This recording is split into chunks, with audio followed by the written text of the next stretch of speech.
Yesterday, an historian and podcaster called Darryl wrote a remarkable series of tweets in which he tried to explain why so many Trump voters believe the last election was rigged.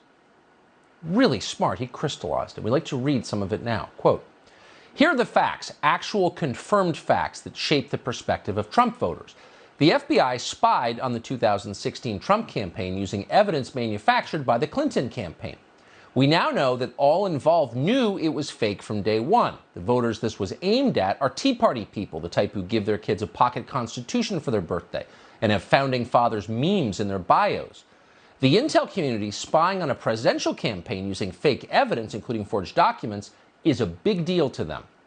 Trump supporters know the collusion case front and back. They went from worrying the collusion must be real to suspecting it might be fake to realizing it was a scam, and then watched as every institution, the intel agencies, the press, Congress, academia, gaslit them for another year.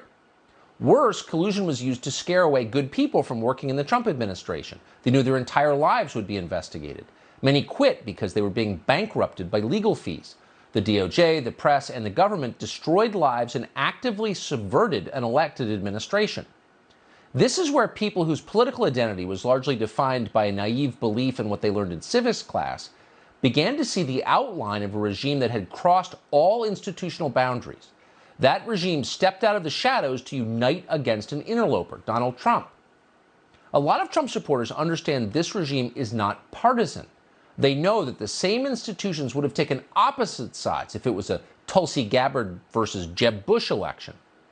It's hard to describe to people on the left how shocking and disillusioning this was for conservatives, people who encourage their sons to enlist in the army and hate those who don't stand for the anthem. They could have managed the shock if it only involved the government. But the behavior of the corporate press is what really radicalized them.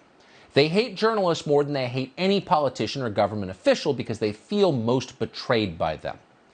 The idea that the press is driven by ratings and sensationalism became untenable. If that were true, they'd be all over the Epstein story. But they're not. The corporate press is the propaganda arm of the regime. Nothing anyone says will ever make them unsee that, period. This is profoundly disorienting. Many Trump voters don't know for certain whether ballots were faked in November 2020, but they know for absolute certain that the press, the FBI, and the rest would lie to them if they were. They watched the press behave like animals for 4 years. Tens of millions of people will always see Brett Kavanaugh as a gang rapist based on nothing because of CNN. And CNN seems proud of that. CNN led a lynch mob against a high school kid. They cheered on a summer of riots. Republicans always claimed the media had liberal bias, but they still thought the press would admit the truth if they were cornered. It's a very different thing to watch the media invent stories out of whole cloth in order to destroy regular people's lives and spark mass violence. Time magazine has told us that during the 2020 riots, there were weekly conference calls involving, among others, leaders of the protests, the local officials who refused to stop them, and media people who frame them for political effect. In Ukraine, we call that a color revolution. Throughout the summer, Democratic governors took advantage of COVID to change voting procedures. It wasn't just the mail-in ballots. They lowered signature matching standards and a lot else. Then there was Hunter Biden's laptop. Big tech ran a full-on censorship campaign against a major newspaper to protect a political candidate. Period. Everyone knows it. All of the tech companies now admit it was a mistake, but the election's over, so who cares? It goes without saying that if the New York Times had Don Jr.'s laptop, which was full of pictures of him smoking crack and engaging in group sex, with lots of lurid family drama, emails describing direct corruption, the New York Times would not have been banned. Think back. Stories about Trump being urinated on by Russian prostitutes and blackmailed by Putin were promoted as fact, when the only evidence was a document paid for by his opposition and disavowed by its source. The New York Post was banned for reporting on true information.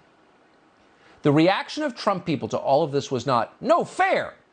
That's how they felt about, say, Romney's Binders of Women story in 2012. This is different. Now they see, correctly, that every institution is captured by people who will use any means to exclude them from the political process. And yet they still showed up in record numbers to vote.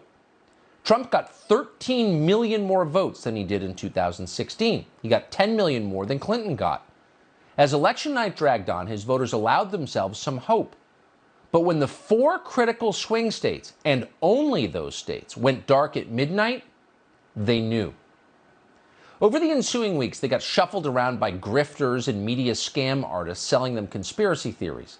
They latched on to one, then another increasingly absurd theory as they tried to put a concrete name on something very real. Media and tech did everything to make things worse.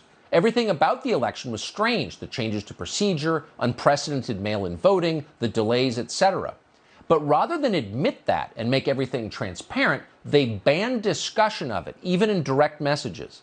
Everyone knows that, just as Don Jr.'s laptop would have been the story of the century. If everything about this election dispute was the same except the parties were reversed, suspicions about the outcome would have been taken very seriously. See 2016 for proof. They understand why courts refuse to take the election case. What judge will stick his neck out for Donald Trump knowing that he'll be destroyed in the media as a violent mob burns down his house? It is a fact, according to Time magazine, that mass riots were planned in cities across the country if Trump won. Sure, they were protests, but they were planned by the same people as during the summer, and everyone knows what that would have meant. Judges have families too. Forget the ballot conspiracies. It's a fact that governors used COVID to unconstitutionally alter election procedures, something the Constitution states that only legislatures can do, to help Biden make up for a massive enthusiasm gap by gaming the mail-in ballot system. They knew it was unconstitutional when they did it. It's right there in plain English in the Constitution. But they also knew the cases wouldn't see court until after election. What judge is going to toss millions of ballots because a governor broke the rules? The threat of mass riots wasn't implied, it was direct. And he goes on. In the end, Darryl Cooper writes, not every theory about election fraud is true, but Trump's voters, quote, are absolutely right that their government is monopolized by a regime that believes they are beneath representation and will observe no limits to keep them getting it. End quote. That is true, and every honest person knows it.